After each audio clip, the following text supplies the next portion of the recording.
My life was here. Oh, I appreciate that. Whoever hit that button. Um, so my life was here, but then I was hanging out with the wrong crowd and I went downhill so fast. I started hanging out with the wrong crowd and I said, you know what? Because we were all taught the same thing: go to school, get good grades, get a good job, and that's how you're going to be successful. I'm like, well, if I can't get good grades, how will I ever get into a good college or even get a good job? Who's going to want to hire me? So, dude, this is screwed. So I went to the ALC. Next thing you know, I'm doing what they're doing. I'm like, I might as well just be a drug dealer. And that's what I was doing. I had my own business. I was selling mid grades. I was cruising around. I owned my time. Nobody telling me what to do. I had a product that the marketplace wanted. Granted, it was illegal, okay? But I was a young, dumb teenager, didn't even have a fully developed frontal lobe yet. Not that that's an excuse, but I got mine, right? And so what ended up happening was I ended up getting caught selling drugs to an undercover cop. What's crazy about that is I was 19 years old and I was the weed man. This dude kept calling me for cocaine. And I'm like, bro, I can't get you cocaine. I don't sell that. A week later, he called me again, and it was a dude that I knew through someone else that I worked with. And I said, yeah, bro, I can't get that. I'm not even going to try to get that. I don't even know where. And then he called me again.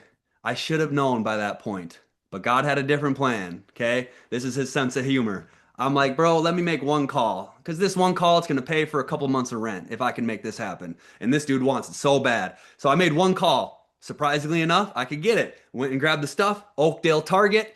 I said, "Here you go, bro." He handed me the cash. "Sounds good, brother. Take care." I turn around and there's 15 cops or more in my face with ARs and guns. "Get down on the ground. Get down." And I'm like, "Whoa. This is a reality check."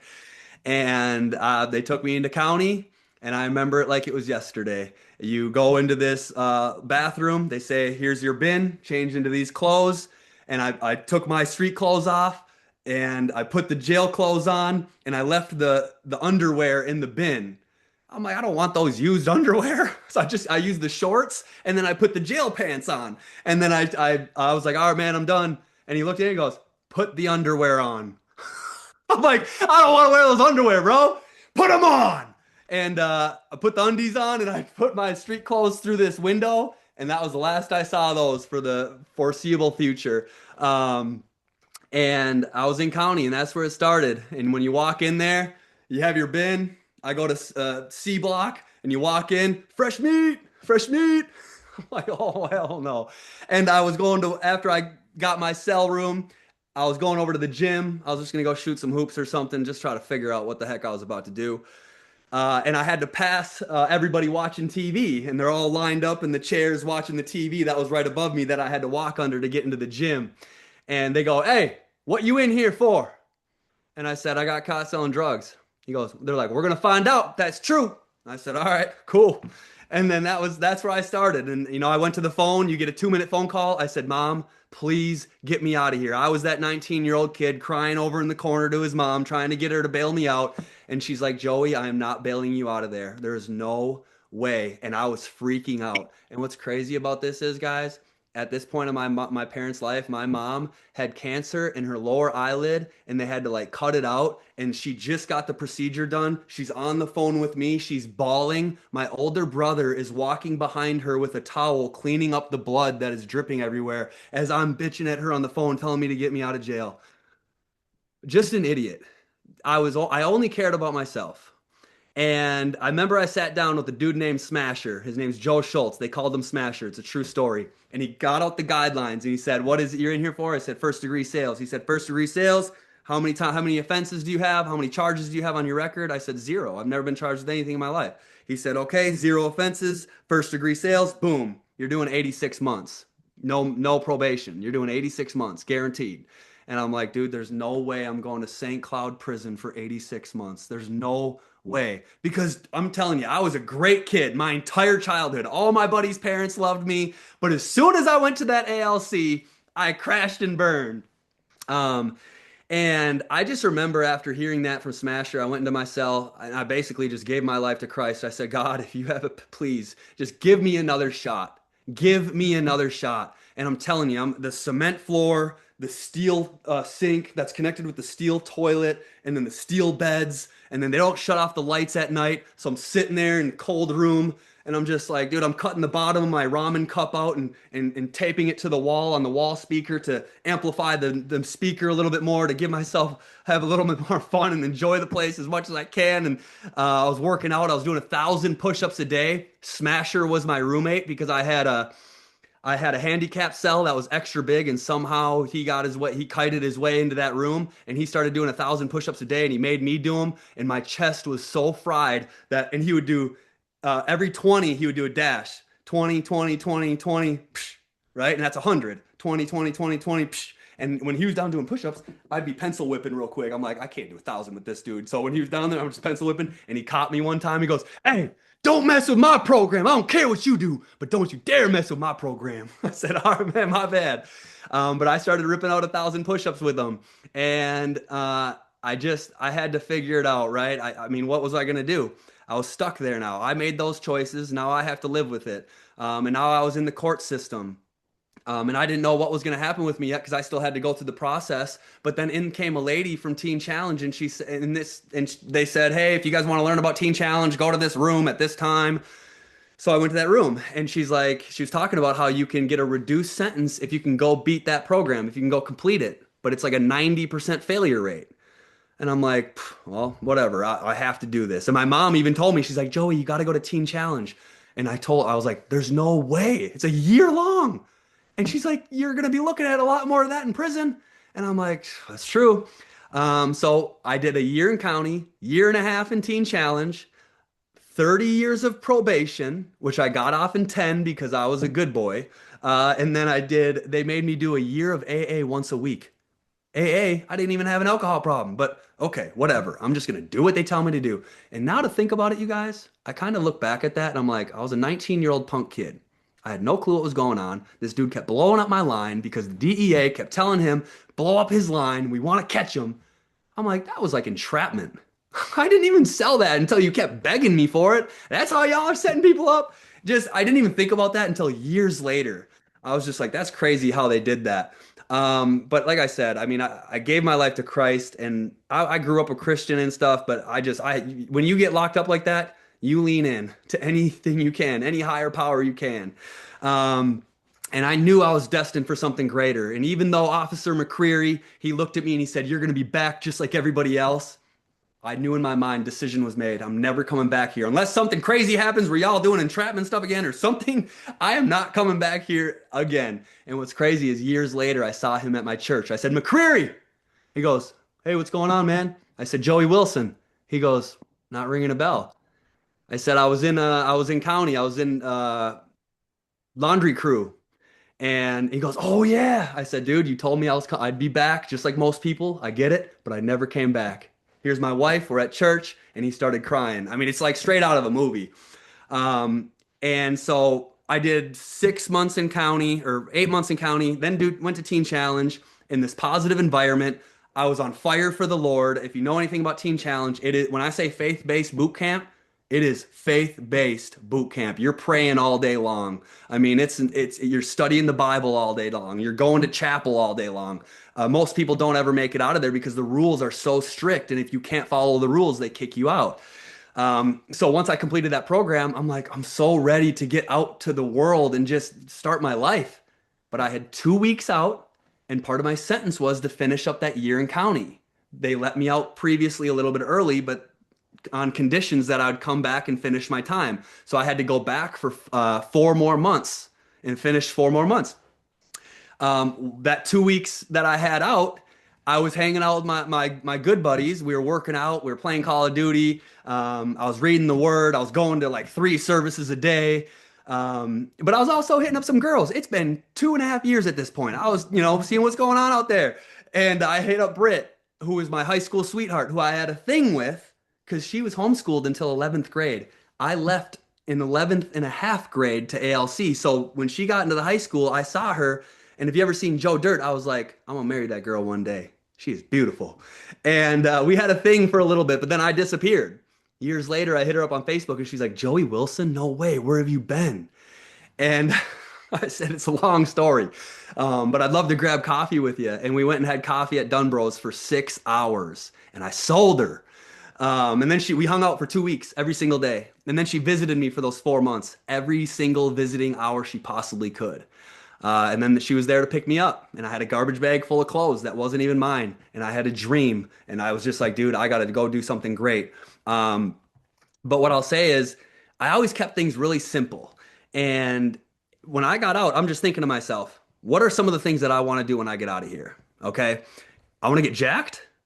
I want to make great money on autopilot so I can take care of Britt and our future family if we end up getting married. She did not have to come here and visit me. I mean, talk about a rider, talk about someone that is loyal, talk about someone that you lock down ASAP. She bought me at my lowest, and she loved me at my lowest. And I wanted a great family. I wanted to build a beautiful home one day. I mean, the day I scrolled back on Facebook to 2012 or 2011 when I got out. I was sending her dream homes like crazy. And then I pulled up to her parents' house. Her dad built a dream home when he was in his mid 30s that they were living in for 20 years that I was just mind blown about. And it's all I could think about was dream homes. And I just wanted to chase the best version of myself. And go have a dope career, have a great relationship with Jesus. And those were my main focuses when I got out of there. Nothing else other than I talk about it all the time. It's the family, faith, fitness, and finance. It's the four pillars that I focus on. And if it's not with those four pillars, I don't even want to deal with it, right? And so that's where I started. And so I had that garbage bag full of clothes. She picked me up, and I had to go get a car. I had to go get a job, and that's where I started. So I got a job at LA Fitness. I started working out there because my brother was working out there, and a couple of my buddies started working out there. I just said, "Hey, man, I got two felonies on my record. I don't know if you guys hire felons, but I'm looking for a job. I'd love to work in the fitness industry." And he goes, "Dude, if you can sell, we'll hire you." I'm like, oh, "Okay, cool. That was easy." I thought for sure it was going to be tough to get a job. I don't know. Everyone told me if you have a felon, you're never going to be able to get a job. I got the first one I tried for, but I started getting my paychecks, and I'm looking at them, and I'm like, I'm busting my butt. I am outselling these guys. These guys are filled with drama, corporate environment, trying to steal my sales, snorting Adderalls in the bathroom. I'm like, bro, get me out of this environment. But I saved up a little bit of money, $600 to buy my $600 '94 Honda Accord. And I was working at the gym. I probably worked there for 3 months. Um, and my wheels were spinning. A lot of you guys know the story. I was sitting there pretty much every day just thinking there's got to be an opportunity out there. I'm young, hungry, and driven. I'm looking for a track to run on, and I want to win. And I want financial freedom. I don't want to be told what to do. That was my most important one. I hated being told what to do. That's how I got in trouble in the first place. And so I was just thinking, because obviously back in 2012, that's when social media started popping off, and I saw people crushing it online. Um, and then what ended up happening was I met a guy at the gym who was making 150,000 a month, and I saw him come to the gym every single day at 10 a.m. He pulled up in the same Range Rover Sport autobiography, a brand new one. The way he carried himself, he's walking around with the posture, very successful. How you doing? How you doing? What's going on, man? And I could just tell he was pretty successful. And I built a little bit of a relationship with him. And then one day he just randomly said to me in the locker room, he goes, "Listen, man, I coach people all over the world. Teach them how to become financially free, and I can teach you." And I was like, "You can teach me how to be financially free? What are we talking about? Are you trying to scam me? I have no clue." But I said, "I'm going to school full time. Only reason I was going to college is because my parents said, you can live at our house when you get out of jail under the condition that you go to school." Because it's all they were taught. They're like, "Joey, you need to be successful. You have to go to college." And so I was going to school full time. I was working full time. I was busy. My girlfriend, I was playing sports in men's leagues and different things. And I was just trying to figure out who I was. And so I said, "Yeah, man, I'll check it out for sure. Tuesday at 1, I'm free after class." And he texted me on Tuesday, and I'm sitting in class. He goes, "You still coming?" And I'm like, "Oh, I totally forgot about that. I always forget about my appointments." And I said, "Hey, man, I'm going to follow my passion as a personal trainer. I appreciate the opportunity, though." And I saw him at the gym the next day, and he looks right at me, and I look at him, and I'm like, "Oh, no. Here we go again, the salesman." And so people at my work were like, "Oh, yeah, he's a scammer, bro. Don't listen to that guy. He's an idiot. He keeps trying to scam people around here." Well, I saw him, and he walks right up to me that day, and he looks at me, and he pulls an audio out of his gym bag, and he shoves it in my chest. He said, "You don't know what you don't know." And I said, "Fair enough." And he said, "Listen to that audio. It'll change your life." And the people that I worked with are like, "Dude, throw that audio in the garbage, bro. That dude's an idiot." I said, in my mind, I'm like, "Bro, he has a brand new Range Rover Sport. We do not. Like, I'm at least going to just listen to the audio. And so I got in my car, I put in the audio, and the first thing he said on the audio was, how many people in this room would like to earn a passive residual income higher than your expenses? Everybody in the room raised their hand, and he goes, why don't you have that? If you want it, why don't you have it? And I remember thinking to myself, ooh, why don't I have that? But then he went on to talk about how they didn't teach us anything in school that was actually really worth learning. How we didn't learn anything about business or finance or money or taking action or any of that. And I'm like, that is so true. I've literally been thinking this my entire life. Like the whole world and the whole system just feels backwards and like it's against me. I'm a free thinker type. 99% of you on this call are free thinkers. So you know what I'm talking about. And so he went on in that audio to talk about things that we never learned about in school. Information changes situations. Think and Grow Rich, right? That book right there, we probably should have read in school. Think and Grow Rich by Napoleon Hill. He was told, or he traveled the world and studied the most successful people on the planet and wrote chapters on the qualities that they all had in common. All the most successful people on the planet. Why would we have never, why did we read Huckberry Finn over that book? Or Secrets of a Millionaire Mind? Or at least the Cash Flow Quadrant, right? With Robert Kiyosaki. Teach me about that leverage a little bit. Because if I punch a clock, I work an hour, I get paid an hour, and it's all me, and I have little to no tax benefits as a W-2 employee, I mean, dude, it's like you're riding down a super steep hill on a bike in the first gear where you're just pedaling really, really fast. It just doesn't make sense. You're not going anywhere very quick doing that. And so everything he said in that audio, it was just resonating with me. And I was learning so much. It was over an hour long. And then one part of the audio, he goes, guys, listen, I'm an open and transparent person. Last year, I made $864,000 in residual income. And that's where I was just like, I picked up my phone, I called Britt, and I said, remember that guy I told you about? This dude is on another level. He's on another level. And he is willing to teach me or show me something. So I went over to his house that following Tuesday. Beautiful home, Range Rover BMW, had the lifestyle. I walk in, he sits me down at a computer, shows me the information.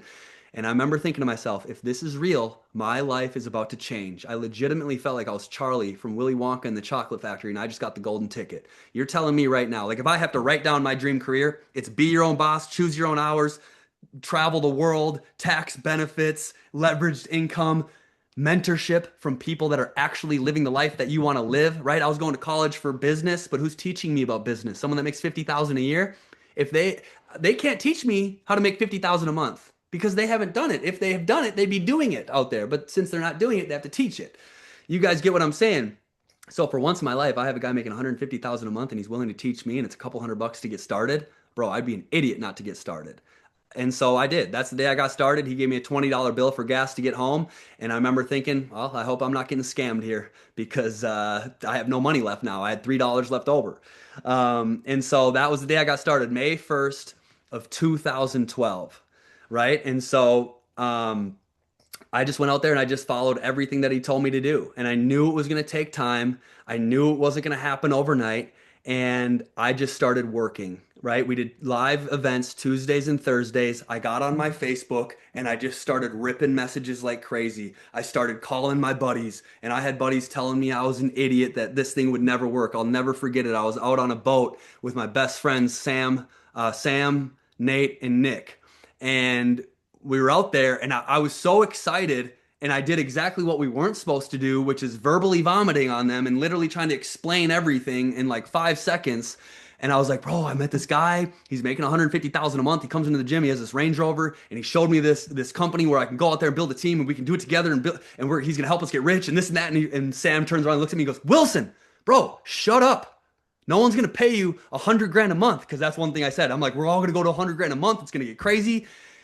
And when he told me, he looked at me and he told me that was some posture. No one's gonna pay you 100 grand a month. He's like, I'm going to college right now for marketing. He thought I was just a diptard because I just got out of county, which fair enough.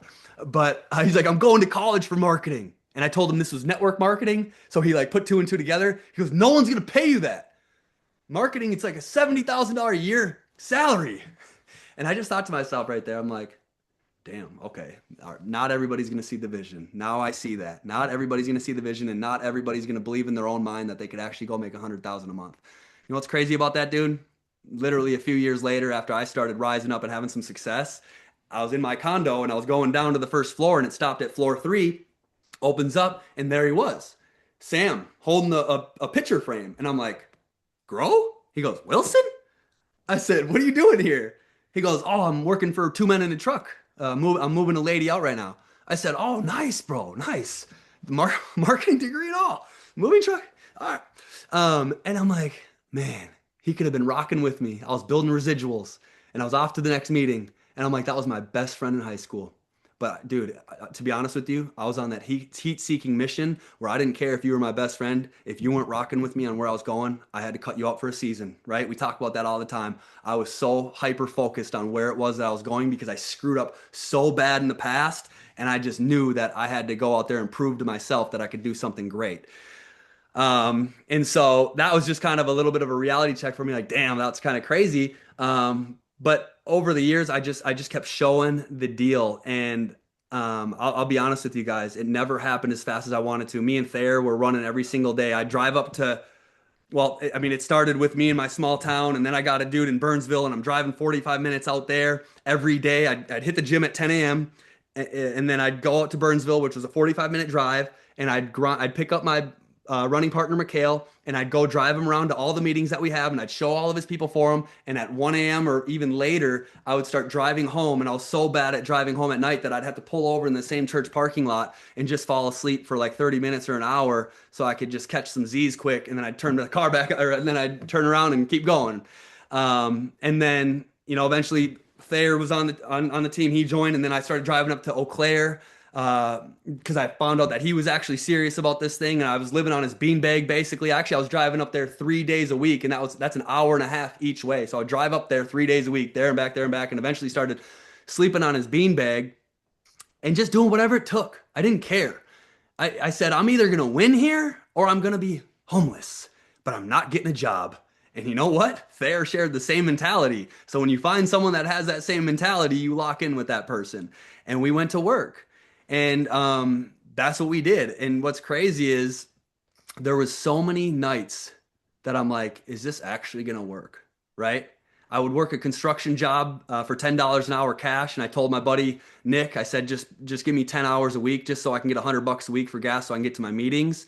Um, I would spend 6 to 12 months building leaders, putting hundreds of people in. Right, my best friend Nate Nelson from kindergarten, he's a sales guy, but he's also a little sketchball. So I would pick him up every day after I helped Mikhail kind of take off and he flourished, and then Nate saw, my hometown best friend, he wasn't going to join me right away. He wanted to see me go win first. So once I helped Mikhail, taught Mikhail how to be a sufficient standalone leader, he could go build it then. And then Nate joined, and then that's my new running partner. And then Mikhail went with his running partner.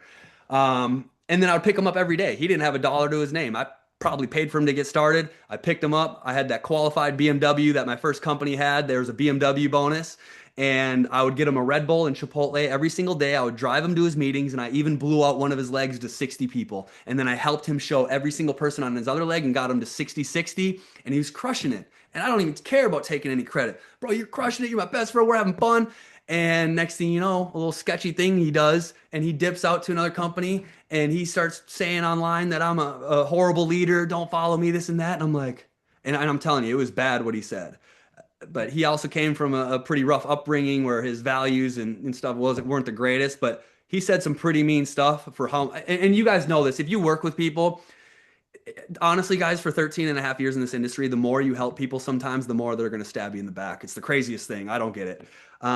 But that was one of the biggest gut checks of my career to this day. Because when you're new like that, you're a little bit vulnerable. And man, dude, did that hurt. That was painful. And I was just sitting there, and he was stealing people from my team, and this new company was on the rise, but I was committed. My flag was planted, and I just had to keep going. You just have to suck it up, and you just keep going. This is a mental warfare out here. But I just kept the end in mind. One of the things that got me through jail and through Teen Challenge is when I was in jail and I opened up the book. The verse that never left me was Galatians 6:9. Don't get tired of doing what is good. At just the right time, you'll reap a harvest of a blessing if you don't give up.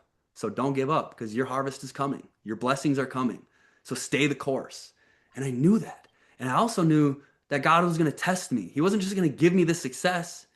It's going to take time. It's going to take effort. It's going to take energy. It's going to take late nights. It's going to take spending every dollar that I earned to go back in the business. It's going to take getting burned by my best friends. It's going to take hitting the roadblocks and the speed bumps and my top leaders leaving and this and that. You're going to go through all of it because it's a test.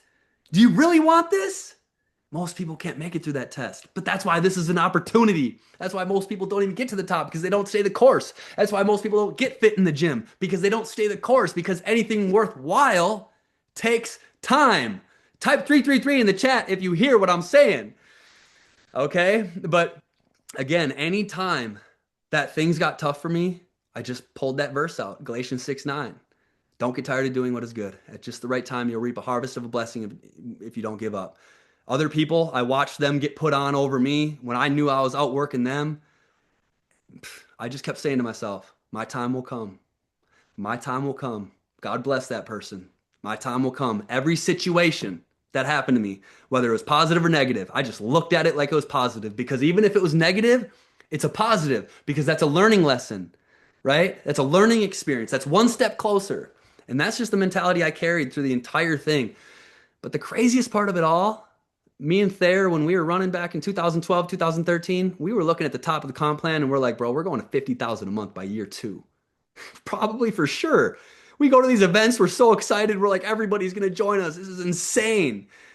And my first full year, well, yeah, my first full year was $24,000 in commissions. My second full year was $45,000. My third full year was $75,000. Okay. But again, I really was looking at that 50,000 a month, dude. I was so hungry. I was going after it. I was building teams. I was getting crazy. I was becoming a leader in the company. But year three, I thought I was going to be 25, 50,000 a month. We made 70,000 for the whole year. And that was still great because I was obviously in my mid 20s. I said to myself, you know what? I'm going to shoot for the stars, of course. Like if you're going to dream at all, why dream small? But if it takes me 10 years, that's okay because in my 20s, I'm willing to just grind and sacrifice the season. But by the time I hit 30, it's got to be payday. But then year four, walked across stage. I just posted it on my story earlier for hitting six figures in the company, 100K club. The 100K club ring with my last name on it. And I walked up across that stage in front of 15,000 people. My armpits were soaking wet and I was freaking out and shaking with the microphone. But one thing I knew was that I did that from the bottom with pretty much no help at all. Just, I mean, my fingers were bloody, just climbing the mountain, clawing my way to six figures. That's how it works. Six figure, your first six figures in this industry, it's not really, it's almost all you doing all the heavy lifting. And I don't mean to scare anybody, but that's just how entrepreneurship works. But I got up on that stage and I said, it's not about the money or the ring. It's about the person that I'm becoming. And I just fell in love with this industry because the only way you level up is by leveling up yourself. And so it's like the dopest thing in the world. You get to level up your character, and then the more you level up your character with personal development and action, the more money you're going to make, the more freedom you're going to have, the more influence you're going to have, the more impact you're going to have. This is am I right though? Is this the dopest industry in the world? I mean, it can be a pain in the ass, but everything is. Whether you do this or door knocking or real estate, it doesn't matter. Pick your hard. What I love about this is you can learn from multimillionaires, and it's a couple $100 to get started. I don't have to go show houses all Saturday long, all Sunday long, away from my family, right? I can just build my business from the palm of my hand, and I got the entire world in the palm of my hand because this is an international business. And so I just had to hold the faith. I just had to hold the faith. Don't get tired of doing what is good at just the right time. You'll reap a harvest of a blessing if you don't give up. 8 years into the industry. Well, actually, let me take it back. 6 years with my first company. The only reason I left, I'd still be with that company to this day, and so would Thayer if it didn't get shut down and go bankrupt or whatever happened. Some big old deal happened over there. But the next company we went to, me and Thayer, we were splitting 5,000 a month for 2 years. For 2 years. And now we're in our late 20s. Do you think, and I was making, my peak was 12,000 a month in my first company. And again, very blessed. It's way better than a job, but this is, man, that's not where I thought I'd be. right? You guys know how it is. You're never as far as you want to. But we were splitting 5,000 a month each. We were at our wits' end, and this dude was like, "Bro, come down to Arizona. I'll pack out my house, and we'll get the entire town." He was a business owner out in Tucson, and he said he was going to get everyone there. So we stopped. We landed in Phoenix. We did a home event in Phoenix for a dude on the team. There were 6 people there, and then we went to our big event down in Tucson, and there was 2 people in the living room. Two. And Thayer looked at me after that event, and he goes, "Bro, I have $180 left, and it's $180 for a one-way flight home." That's where I'm at. Man, year 7, baby. Woohoo! Year 7. And that's just where we were at. But guess what? Our time will come. Galatians 6:9, baby. Year 8, 250,000 in commissions for me, 250,000 in commissions for him. Because when God's timing meets your preparation, that's when the magic moment happens. And some big things happened that year. And some of the people on this call were a big reason for that. Just off the top of my head, Josh and Jay right here, we wouldn't have had that big breakthrough if it wasn't for those guys.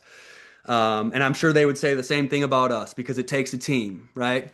And that was our breakthrough. The next year, 1 million in commissions, right? There was a point in our business where we were making 10,000 a month, like I said, and I get home from the gym. I have the same routine every single day. Britt knew exactly where I was going. I opened the fridge door. I was grabbing my chicken breast in the Tupperware, and on top of that chicken breast was the pregnancy test.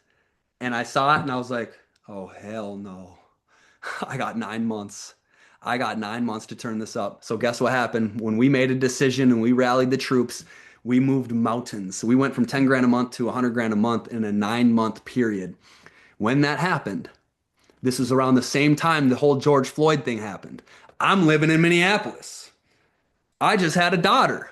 The city is on fire. Thayer's in his Jeep riding around in the city like, "Bro, it's legit on fire out here." And I'm like, "I got to get out of here." So we packed up. We both rented condos in Miami. Thayer was at the Porsche Tower, and he had a Rolls Royce, and he'd roll into his Porsche Tower. Had his own elevator that would take him up to his unit. You know why he did that too, by the way, you guys? I never told this story. Because I was paying 6,500 a month at this other condo, which is beautiful, brand new, corner unit. But I told him before I found that one, I said, "I got a spot at the Porsche." And he was like, "Shut up." And I'm like, "Yeah, I did." And I was totally messing with him. I think I forgot to tell him I was kidding because he literally as I'm telling him that, he's talking to his realtor. He can't even handle it anymore. He's like, "I'm getting one too then, bro. Screw that. You're not going to be living at the freaking Porsche." He went and got a freaking condo at the Porsche. And that was the dopest experience ever to do that. And so, but again, we just kept the faith and we understood it was going to take time. We just had to stay planted. Everybody else out there, this is what we always talk about. Be the shopping mall. Everybody else is the stores on your team, right? The people on your team, the stores, they can come and go at any time. If you want to leave, if you want to shut down your store, no worries at all. God bless you. Everyone has their own journey to success. But here's what happens. The mall, they make the most money. So be the shopping mall. Stay put. The mall doesn't go anywhere. The mall stays put. You ain't moving the mall around. The stores come and go. So when they want to come back, which they always do, want to come back, open your store? Bro, open your store. Hell yeah, I'll help you launch it. Let's launch, right? You can come anytime. But the people that are the mall, they make the most money. And so we just stayed planted. We stayed focused. Everyone out there, it's worse right now than ever before. We call them puck chasers. It's like someone will spend 5, 10 years in an industry, whether it's door knocking or selling pesticide or real estate or whatever, and they're making, 50,000 a month. So then someone on my team will be like, "Oh, that dude's cool. He's making 50,000 a month over there. So I'm going to try to go make 50,000 a month with him over there." He already did 10 years. That's why he's making it. And now you're chasing the puck trying to get where he's at. And then you're going to go over there and struggle just like you struggled here because you never planted your flag anywhere. And then you're going to see someone over there making 50,000. "Oh, I got to go over there now. He's making money over there. I'm going to go make money with him." It's not how it works.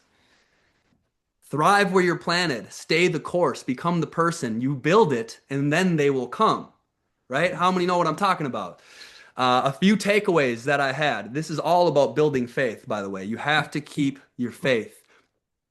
Um, for me, when it comes to faith, mentorship is one of the biggest things that I leaned into. Um, my mentor, I knew he pulled up at the gym every single day at 10 a.m. So I referred for, and in my first company, it was refer for and pay no more. I referred for, and I worked no more. I quit my job. I fired my boss, but I still worked out at that gym. And I pulled up at 10 a.m. every day, and I got as close to him as I could. And he wanted to talk to me. He wanted to hang around me because I was out there every day. He knew exactly where I was going after that gym. I was going to hit Chipotle, and then I'm going to my meetings. He never had to question what I was doing. So he gave me the time of day, and he also saw the numbers in the back office, right? And so me getting that time with him was so huge, and I got as close to him as possible. If he needed a ride to the airport, I was the first person he knew he could call, and I'd be right there.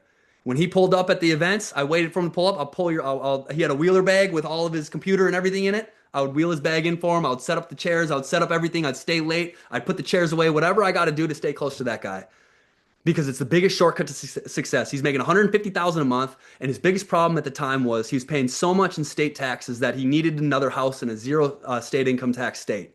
So he's looking at Vegas, and he bought a mansion in Vegas. And then we do a leadership event out in Vegas, and I'm just like, dude, this lifestyle that he lives, I'm all in, baby. I'm all in. But one thing that he told me, because I was so close with him, he goes, I was at the gym with him one day, and he goes, Wilson, you got no holes in your bucket, and you're going straight to the top. He didn't have to say that to me. He didn't even have to show me this. I was a young punk kid, but I can't even tell you how much that meant to me. So keep that in mind as you're a leader over a lot of these people that are joining your team and you're helping them. It means the world to them if you encourage them. What I used to do back in the day, I used to kind of be an angry leader. Bro, come on, move your ass. What are you doing? I thought you said you wanted this. That's not motivating. The best leadership qualities, in my opinion, is love. And if you can genuinely love on your team, love on your leaders, encourage them, build them up, that's what's important. And so when he told me that, that meant the world to me. And it literally slingshotted me into the future. So mentorship was one of the biggest things that I leaned into for my faith. Number two is vision. Vision. Listen, most people don't understand what it means to keep the end in mind. Most people are so worried about the day to day, their bills, this and that, their girlfriend drama, this drama, that. And what do you think they're getting more of? They're going to get more of that because it's all they think about because you become what you think about. But imagine if you could think about your dreams every day and those were seeds being planted and then that could actually manifest in real life. That's how it works. It's literally how it works. And so I literally just focused on exactly what I wanted my life to look like. And I got as crystal clear as possible. And I obsessed over it every single day. And like Ed Milet says, you possess in life what you obsess about. So if you're obsessing about being broke and how you're never going to win and how no leaders are joining your business and how people, all they ever do is quit your team, guess what you're going to get more of? That's how it works. But all I could think about was my dream life. Leaders are joining me from all over the world. Fair. If you're listening to me right now, we were in the car and you said in Eau Claire, Wisconsin, you're like, God, I'm freaking broke. I didn't want to say that right there. I rebuked that. And I would say to him, that's you, baby. That ain't me. Even though we were right there next to each other with the same bank accounts. I'm like, I got yachts and mansions and leaders joining me from all over the world. We are abundant over here. And we just held each other accountable. And we kept that vision. And nobody dreamed bigger than him. Nobody wanted to, he could outwork anybody. And I'm like, bro, that's who I'm running with right there. And you have that accountability partner, right? But just having that vision, it literally pulls me. It pulls you there. That's how it works. And so number three is daily disciplines. One thing, another thing, many things that stuck out from what my mentor told me, but simple daily disciplines versus simple daily errors and judgment compounded over time. The Slight Edge Philosophy, it's a book by Jeff Olson. He's an owner in the network marketing industry, and he talks about that. Simple daily disciplines, right? Every single day you wake up, you can make decisions, whether you want to go party and drink or whether you want to go work out or eat clean or whatever. And they're going to compound one way or another, whether for good or whether for bad. And I wanted to compound my efforts for good. And so that's why I made that power list of things to do every single day, that if I just did that daily, whether it took me an hour or 8 hours, but if I just did that, that's my guarantee to get to the top. So I did the daily disciplines every single day. What are some of those daily disciplines? I read a chapter of a good book. I listened to an audio, right? Well, I'll be honest with you. I didn't always read a chapter of a good book, but I was always listening to personal development in my car. Some of you guys know what I'm talking about. I got my master's in YouTube University. I would listen to all the conventions. It's crazy how dialed in we were back in the day, but we had all the audios from all the trainers in our company back in the day. So anytime I'd have a new running partner in there, I'd put a new audio in, and it's drive time university. That's what it is. So I would do personal development like crazy. And then I would just go show people like crazy. I would get on every single call. If my mentor told me to be at a training, I would be at a training. If my mentor told me to do this, I would do it. Whatever he told me to do. But it was the simple daily disciplines compounding over time. And I knew it was going to take time, just like it takes time to get jacked in the gym. Do you think it happens in 6 months or a year? Do you think when I got in the gym at 22, I was jacked by 23? No, it takes years to get jacked and build muscle tissue unless you're taking steroids, right? And so those were the three things right there: mentorship, vision, and daily disciplines. Rome was not built overnight. And I want to talk to you guys about the faith part because listen, I've spoken on stages all over the world. Two stages that come to mind is Croatia and Hungary. Thousands of people in the room. And after the event was over at both of them, so many kids would rush up to me from the European markets and they would all ask me the same thing. Bro, how do I go to the next level? And bro, how do I get my team to do anything? I'd say, bro, how old are you? I'm 19, bro. I say, how long you been in the business? 2 months. It takes time, brother. It takes time. My 20s, I busted my ass. I built my reputation. I did the right thing, even when it was the longer thing, even if it was the harder thing. I didn't cut corners. I wasn't a shyster. I wanted that clean, good reputation. And over years, I looked at this like, dude, I'm going to be doing this when I'm 40. I'm going to be doing this when I'm 50. In my 20s, I'm a baby in this game, right? And so I just understood that it takes time, just like fitness takes time, just like becoming a doctor or a lawyer or an engineer takes time, right? It's at least 4 years of college to be one of those. And then it's another 3 to 7 years of training. It takes 10 years before mastery. And everyone wants the microwave success, and I get it. Of course, we want to be successful quick, but if you keep hopping around, you just keep crushing your success and your reputation, right? How about raising kids? That takes 18 years to raise kids. I'm not sitting over here, dude, it's been 9 months. Why isn't my boy fully developed yet? You know what I mean? It takes time. And again, we talk about this all the time. This is one of Josh Emmons's favorite stories. The bamboo tree, right? There's two people. Two people plant the seeds for the bamboo tree. And they're both watering. They're both watering every single day. They go out to where they put the seed and they keep watering and they keep watering. After a year, they still see nothing. One of the guys says, obviously nothing's going to grow here. So then he goes over to another place and he plants the seed, the same seed, but in another area. And then he starts watering it and watering it. But that other guy, he stays watering that one. Year two, nothing, right? That other guy, he's still bouncing around, planting different seeds, just trying to get something to spark. But that other guy, year three, he's still planting, still watering, still watering. He has faith. Still nothing though. Year four, still nothing. This is a true story. This is a bamboo tree. It's how a bamboo tree actually works. But year four, still nothing. But he had the faith. He knew that if he just stayed watering, eventually it would grow. Year 5. And he didn't know when, but at some point it's gotta break through. Year 5, a bamboo tree grows 80 feet in 6 weeks. 80 feet in 6 weeks. Did that tree grow in 6 weeks?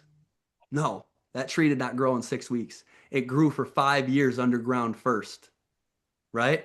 You know what it's doing? Because it's one of the biggest trees in the world, it's developing its root system underground first so it can stand or so it can withhold the height of that tree. How amazing is that? That's incredible. That's network marketing. Roots first, then explosion, right? Roots first, and then you're taking off. But it takes time. And that's how it works. Most people quit because they think nothing is happening. You guys see it all the time. Like, well, bro, obviously this isn't going to work. But what they don't realize is their roots are still growing and it's on God's time. It's not on your time, right? When God's time meets your preparation, that's when the magic moment happens. Okay. So here's my message for you guys today. Faith is the difference maker. You might feel like quitting. You might feel tired. You might feel like you've done the work and you have nothing to show for it. But you can keep pulling out that card, Galatians 6:9. Don't get tired of doing what is good. At just the right time, you're going to reap a harvest of a blessing if you don't give up. So I promise you guys, I'm an average Joe. My name is Joe. I graduated high school 2 years late. I was never the guy that people thought was going to be successful, but I simply made a decision that I'm planting my flag and I'm staying the course until, because there's nothing else that can give me the lifestyle that this can give me. My wife and I were stay-at-home parents. We have 2 kids. We're going to homeschool them. We already do actually homeschool them. We do whatever we want whenever we want to do it. We're living the life that I had in my mind years ago. And it's just the craziest thing that I'm sitting here even saying that to you because I was the guy for so many years thinking, is this ever actually going to work? I mean, I get it. It's working for you guys. It's working for Grzybowski. It's working for Pete. It's working for this guy, working for that guy.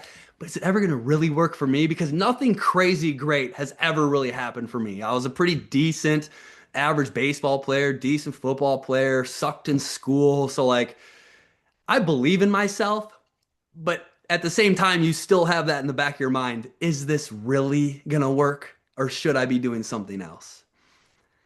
I stayed the course, and thank God I did. And me and Thayer and a lot of us on this call, we are just testaments to the system works if you have faith and you keep that faith long enough until, right? One of the trainings Grzybowski used to say back in the day, this was Thayer and I's first mentor. He said, he was on the stage and he goes, you know how this industry works? And some of you might have heard this before. He said, it's work, work, work, work, work, work, work, work, work, work, work, work, work, work, work, work, work, work, work. Get paid a little bit. That's how it works. It's entrepreneurship. You're building the root system. But then he's like, work, work, work, work, work, work, work, work, work, work, work, work, work, work, work. Get paid, get paid. You're still super underpaid. You are overworked and underpaid for a decent season. Everybody's season's different. Everybody starts at a different place. David Peach, when he enrolled me, the dude was a doctor. He had credibility with so many other people. I did not have credibility, right? But eventually it flips where you work, get paid, get paid, get paid, leadership crews, get paid, Porsche Tower, get paid, brand new Range Rovers, get paid, help out your family because they need some bread, get paid, take your family on a vacation. He also said this. He goes, you know what I would do? I bought my mom a globe, he said, and I would go to my mom. This is one of the things that fueled me. He said, I'd go to that globe every single year with my mom, and I told my mom, spin that globe and point to anywhere you want to go. And wherever you point to, I'm going to pay for the whole family, first class. And he said, every year I did that. I gave my parents 10 grand cash. Go do what you want. I'm just, I said, I love this, man. I said, I love this industry. And so for me sitting here, I'm just a testament. It actually works if you stay the course and you bust your butt for a season, but you got to go hard because success loves speed. And that's what we're doing here with March Madness. We're collapsing time frames. We're leading into the Miami event, right? I'll pull this up here. Boom. Go Diamond Summit. These are the blue diamonds and above. This is March 14th. And then after this event, we're hopping on the leadership cruise for a week to the Bahamas. And it's going to be a mastermind and a grind session for a week and having fun. There's pickleball, there's basketball, there's the flow rider, there's pools, the Bahamas. And we qualified for that, baby. And I'm excited for what's to come. And then after all that, we're leading into a United States tour. And then we got some big things coming after that. And we're never going to stop. And we're always going to find ways to help you guys even go faster. So I'm fired up. I'm excited. We're blessed to have this opportunity, guys. There's nowhere else I'd rather be. I came to this company a little over a year and a half ago. And it's the fear of the unknown. You never really know. You have the belief. You know, you trust your instincts. Like I trust my instincts. And I trusted working with Fair, and then I saw the platform. Like everything that I saw was amazing, but you still never know. But I'm like, it's going to be harder to lose here than it will be to win. because of the price point, because of the products and services, because of the compensation plan, and because of the leadership that we have in place. And we went to the top rank in the company in a 6 month period here. And I was like, oh, dude, this is crazy. And all of you guys can do the exact same thing, and we're here to help you. So, with that being said, you guys, I think I went a little bit longer than I even thought I was going to, but I hope you got some value out of that. Galatians 6:9, don't get tired of doing what is good. At just the right time, you'll reap a harvest of a blessing if you don't give up. And with that being said, you guys, let's push. We have like 11 days to go Diamond Summit. Me and Thayer and all of the leaders in this industry, every single one of them, would not be where they are today if it wasn't for those events. And so if you want to win, I have one simple question for you. Do you want to win with Akashx? Do you want to win with network marketing and have that lifestyle? If so, I will see you in Miami, Florida. If not, you'll probably make excuses of why you can't go.